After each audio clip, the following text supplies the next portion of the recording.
From Scotland? No, Your Highness. Simply a note from a friend in Holland. How do your affairs prosper? None too well. Our funds are diminishing.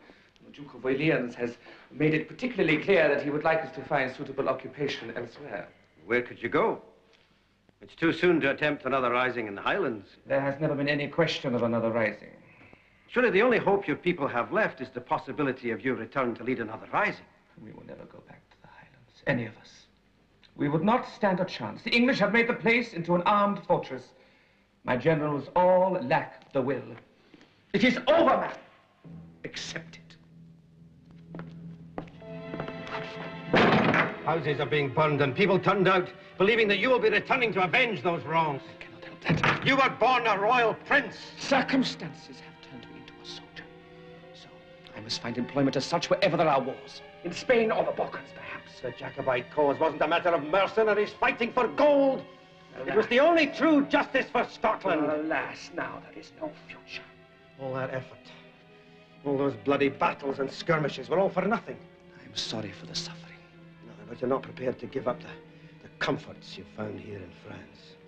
You are free to go, Alambrec. I make no more demands on you from this day on. The sooner you go, the better. I am glad to.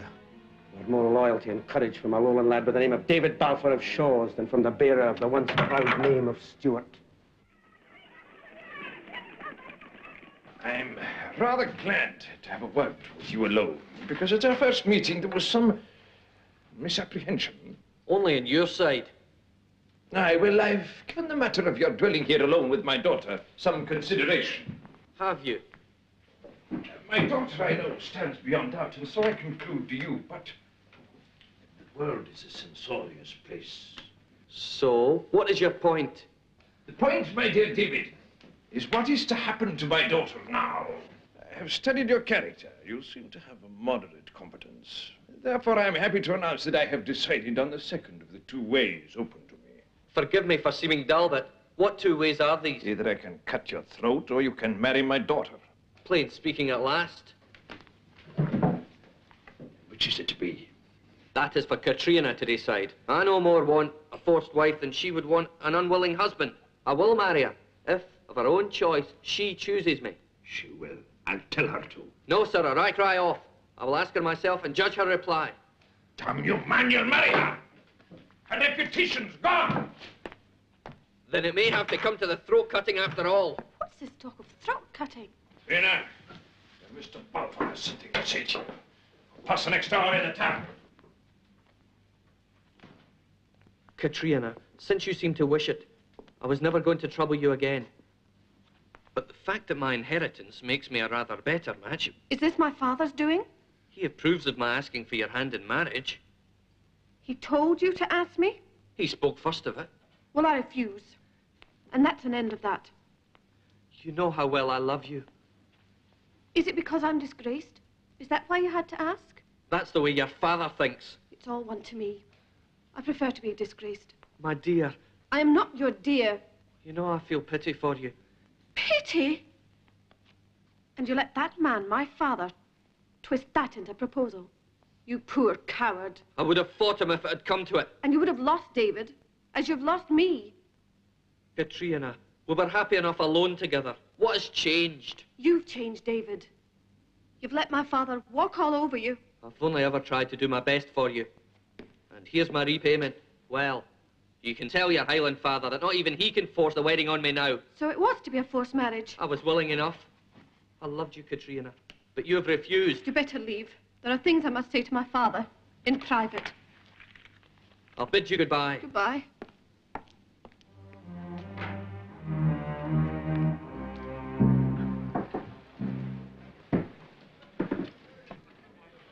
Aye, it is to be Dunkirk. Why there? The coast of the north of the town is bleak and empty, an easy place to land an armed party. And it is not too far from Dover. The Royal Navy can have a ship awaiting our signal. I have to be cautious. Fraser is impatient. My instructions are that unless you deliver Breck within a month, the enterprise will be abandoned. Then I must bait the trap. Bait it well, James Moore. This will be your last chance.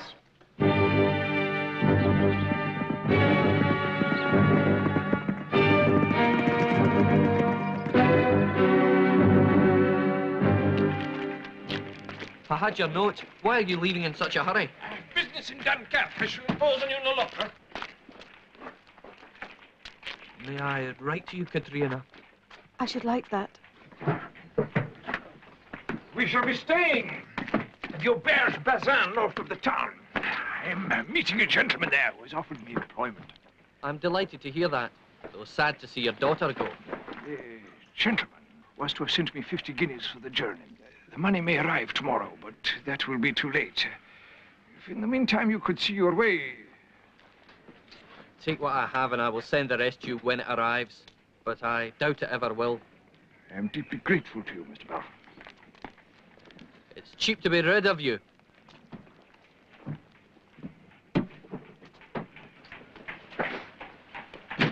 Your friend Alan Beck arrives. Will you tell him I'm sorry to have missed him, but I'll be in touch.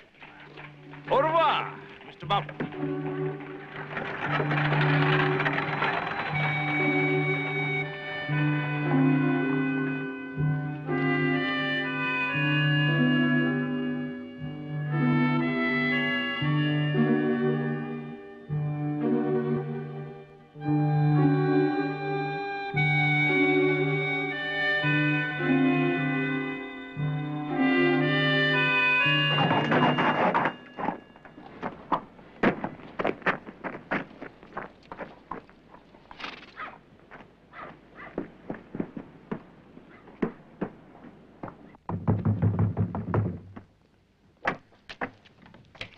Alan, come in.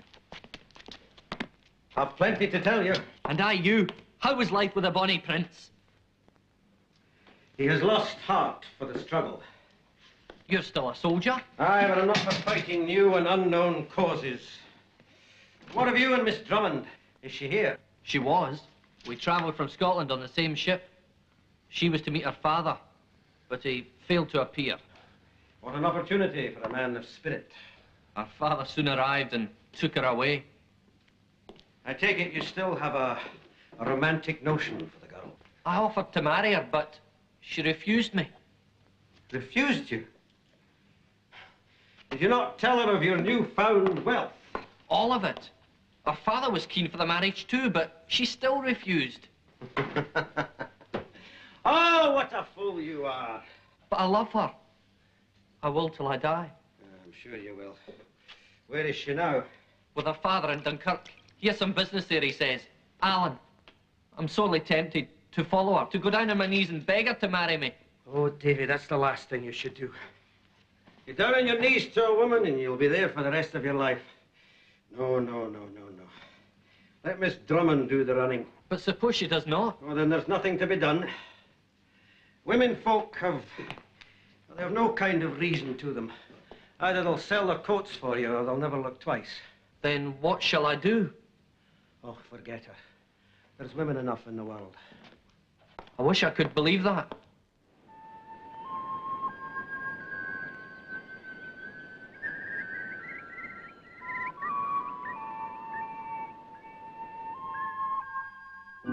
Does that satisfy your Highland pride? Come, Katrina, remember who you are. Hate you. You poor blind lass. Can you not see what's happening in my heart?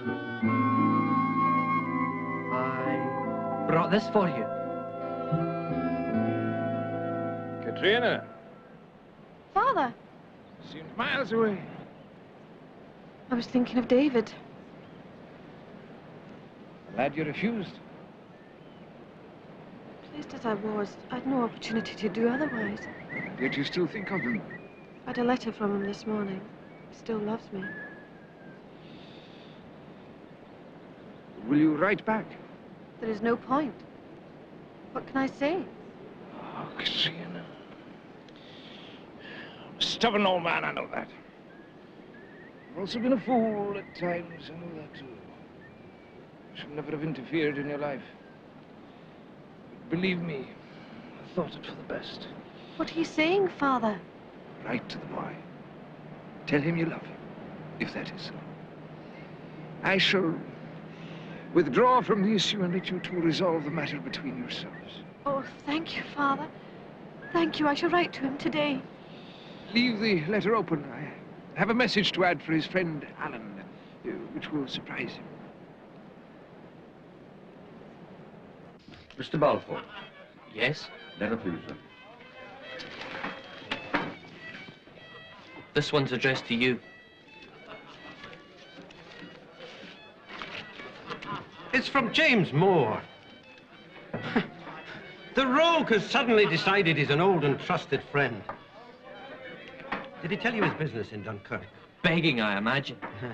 Well, he now writes that he's smuggling fugitives out of Scotland, and a close friend of mine will be landing at Dunkirk within a week. You believe that? Hard to say. It can do no harm to find out. And what does Miss Drummond say? She is feeling lonely. Lonely, is it? Well, when we're in Dunkirk, maybe we can win your lassie back. Will you ride with me, David? I will, Alan, I will indeed.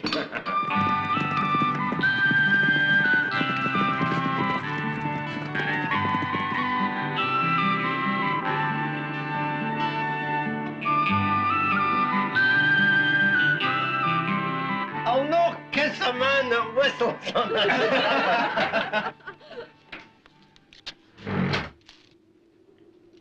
Good evening. Glad you made the journey, Mr. Balfour. Mr. Stewart, I'm double glad to see you. You didn't wait for your supper, Katrina. No, Father. Serve me beside that. Well, gentlemen, your very good health. No, no, no. To Scotland. Aye, to Scotland. Free. Aye, free from plotting and intrigue. I'll drink to that. I'm a wee bit fatigued, Father. I'll retire if you'll excuse me. Of course, my dear. Good night. Good night, gentlemen. Take care. Of what? Pray. I'm sure that you gentlemen are tired after so long a ride. I am. Good night to you both. Good night, you, David. Now, James, who is this close friend from Scotland you would have me meet? It's a secret business. I'll tell you in the morning in some quiet place. Oh, come on, you old fox. What are you trying to lure me into? Lure you? Why use such a word? Because I know you of old. Come on, tell me. I cannot tell you. The arrangements are not complete. I fear they may go awry. Very well.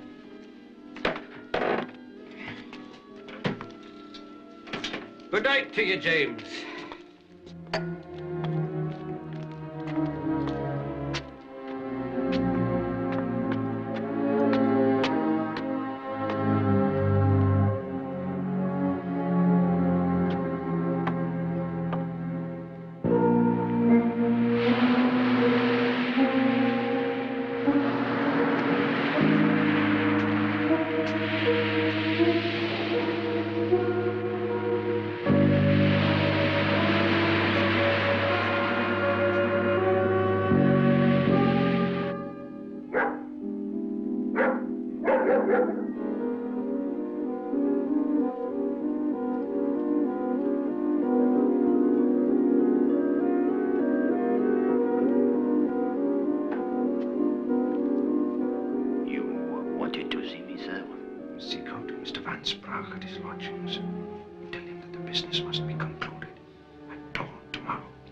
Oui, monsieur. I will tell him.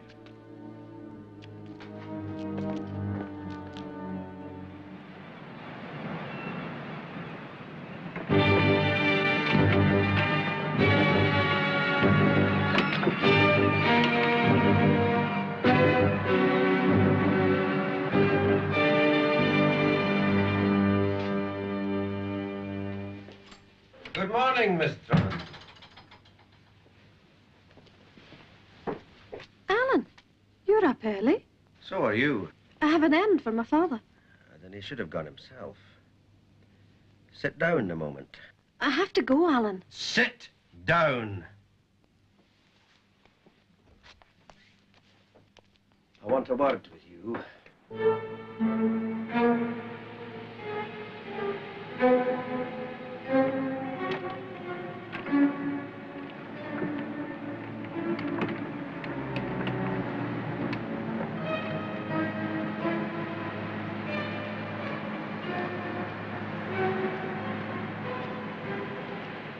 You refused him once.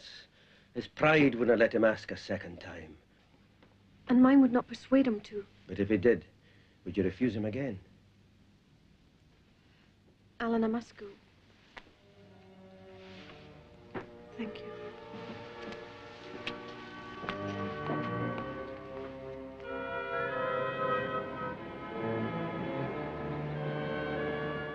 Good morning, Davy. Did you sleep well? None too well. A strange bed. I have a message for you from Miss Drummond. What? The answer's yes, you muckle ass. Well, go on, put the question to her before she changes her mind. Is she up then? Aye, she's out on the dunes. If you hurry, you can maybe catch her. I will, Alan, and thank you. Wait! Take this. What for? Take it. You may need it.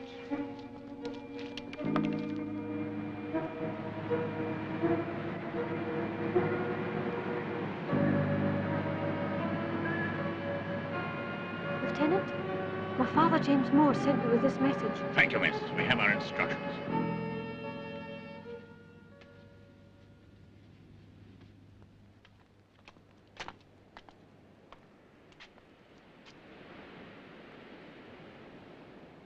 Katrina!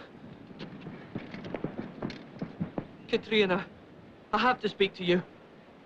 Could it not have waited until I got back? No, I've already waited too long. Katrina, I'm hopelessly, utterly in love with you, and I want you to marry me. And I shall not accept another refusal. David, here, on a cold, bleak beach. What a place to propose. But I must have an answer.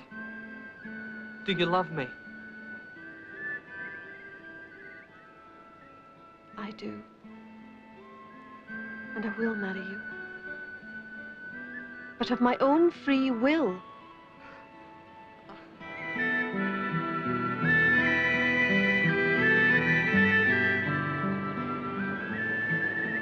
It's a French man of war. They're landing some poor laird smuggled out of the Highlands. Was that the reason you came here? To tell them they should meet my father. Why couldn't he come himself? I don't know. He said he wanted to stay with Alan.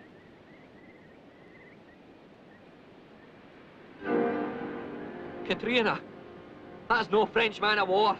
And they're landing no Highland laird. They've come for Alan. Come, run! Hold on there, lads. Take out. Alan, it's a trap!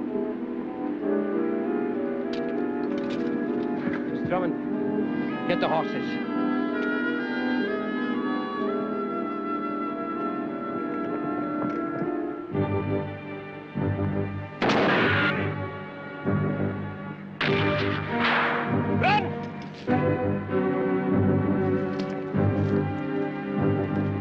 Horses, quickly!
once more.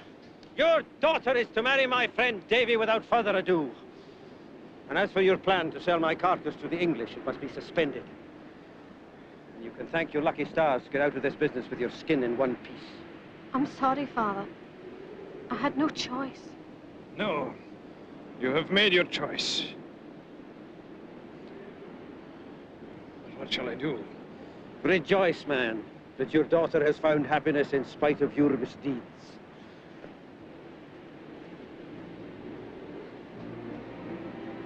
It's for the best, Father. Bless you, Katrina.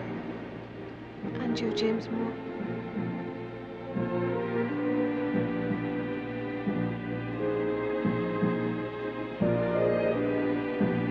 Come, Katrina.